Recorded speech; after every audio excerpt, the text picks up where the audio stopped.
This is Mark Gun Media. Hit it! Hello and welcome once again to Gunshots Straight from the Hip. I'm Mark Gunn. The views expressed are those of the speaker and not reflective of anyone else. Today's episode, Questions for White America, or Ducking, Dodging, Deception. Over the last few weeks, in light of the black student protests at the University of Missouri and other college campuses, and the recent terrorist attack in Paris, I've seen the rise of a new kind of focus within black America, and I love it. We declare our right on this earth to be a man, to be a human being, to be respected as a human being, to be given the rights of a human being in this society, on this earth, in this day, which we intend to bring into existence by any means necessary. You know how it goes. Usually when we Negroes get a little uppity for asserting our right to not be subjected to racism, there's a bit of an uproar. We argue with white folks, and then something else comes along to distract us from the conversation. Enter the ISIS attack on Paris. Once again, we've seen an outrageous attempt to terrorize innocent civilians. This is an attack not just on Paris. It's an attack not just on the people of France, but this is an attack on all of humanity and the universal values that we share. The usual epic outrage was there, as were the patriotic tough guy keyboard warriors wanting to take them out. Every Muslim is a terrorist. Period. Right now. Shut your mouth. I don't want to hear your mouth. I'm done with you. Everything that I will do, everything that I can do to keep you from doing what you're doing will happen. That will happen. And a national sense of empathy. Americans were falling all over themselves, changing their Facebook profile pictures to the French flag in a show of solidarity. And woe be unto anyone that didn't, because you weren't being a, quote, good American. After all, France is one of our oldest allies. I get that, and I do empathize with them.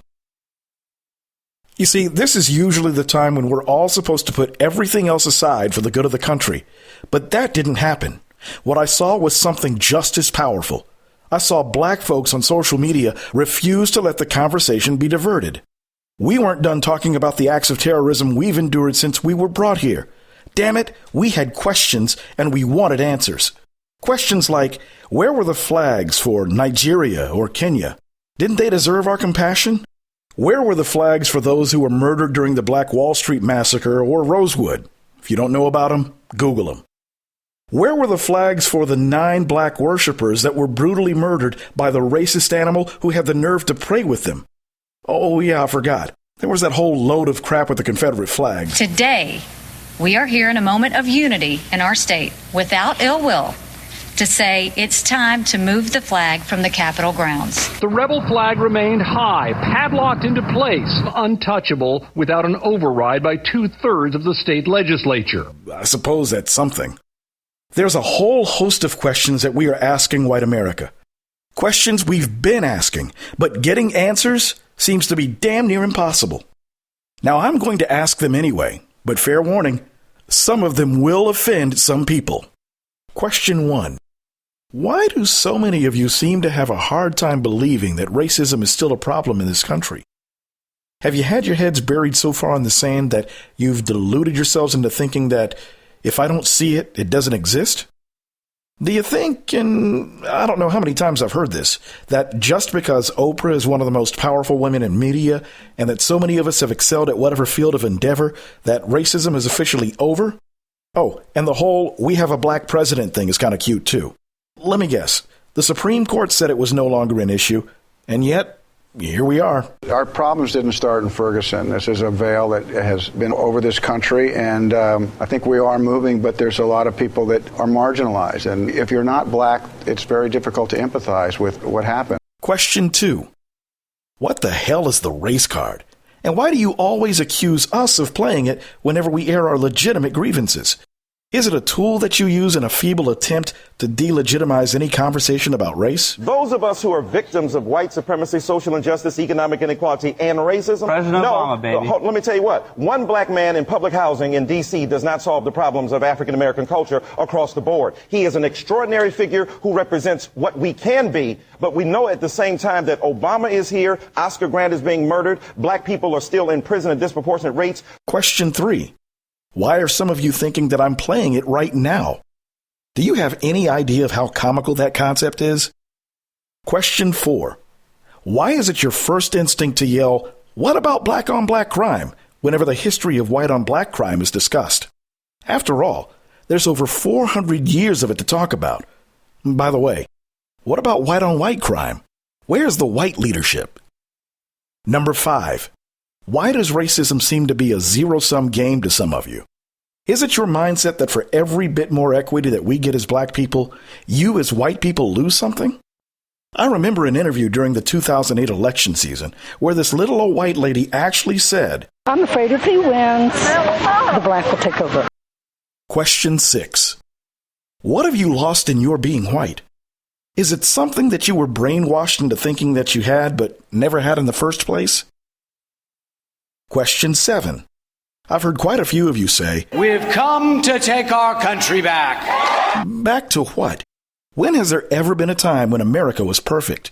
Could it have been when Negroes were second-class citizens? Oh, wait. Some of you act like we still are.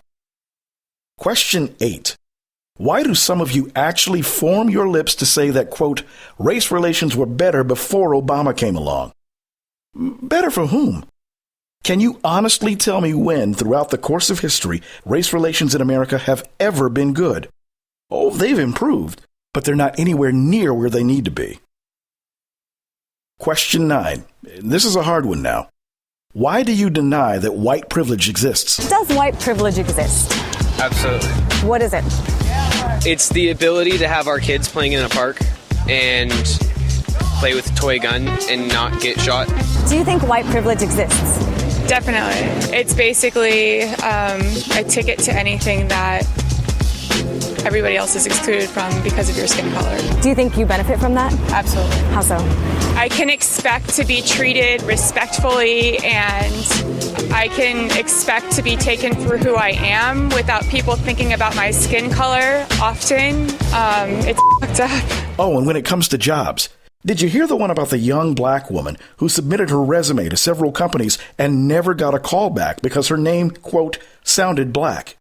However, when she resubmitted the exact same resume to the exact same companies with a slight alteration of her name, the offers poured in.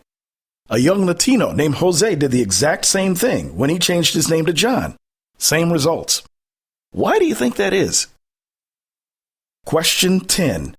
Why will some of you really get offended because of these questions? Why will you see this as a personal attack on you and not as a chance to really do some collective soul searching? Why is it so hard to look in the mirror? I mean, really look and ask what it is as a white person you could do to make things a little better. Don't look to me or any other person of color to tell you. You've known what the problems are for centuries, and if you're completely honest as a race, you'd admit that we weren't the ones that created them in the first place. I hear so many white people say that, quote, the only reason racism still exists is because black people keep bringing it up. So are you saying that if we just stopped talking about it, it would go away? Now, if I had $1 for every time I heard someone say, quote, I'm tired of hearing about racism, I'd be a fairly wealthy man. Final question. If you're so tired of hearing about racism, can you imagine how tired we are of having to deal with it? Once again, you've been listening to Gunshots, Straight from the Hip. The views expressed are those of the speaker and not reflective of anyone else. If you have any comments or questions, feel free to send me an email to markgunmedia@gmail.com or leave your comments in the space provided below. Thank you for listening. Mark Gun Media. No hype, no hoopla, just damn good work.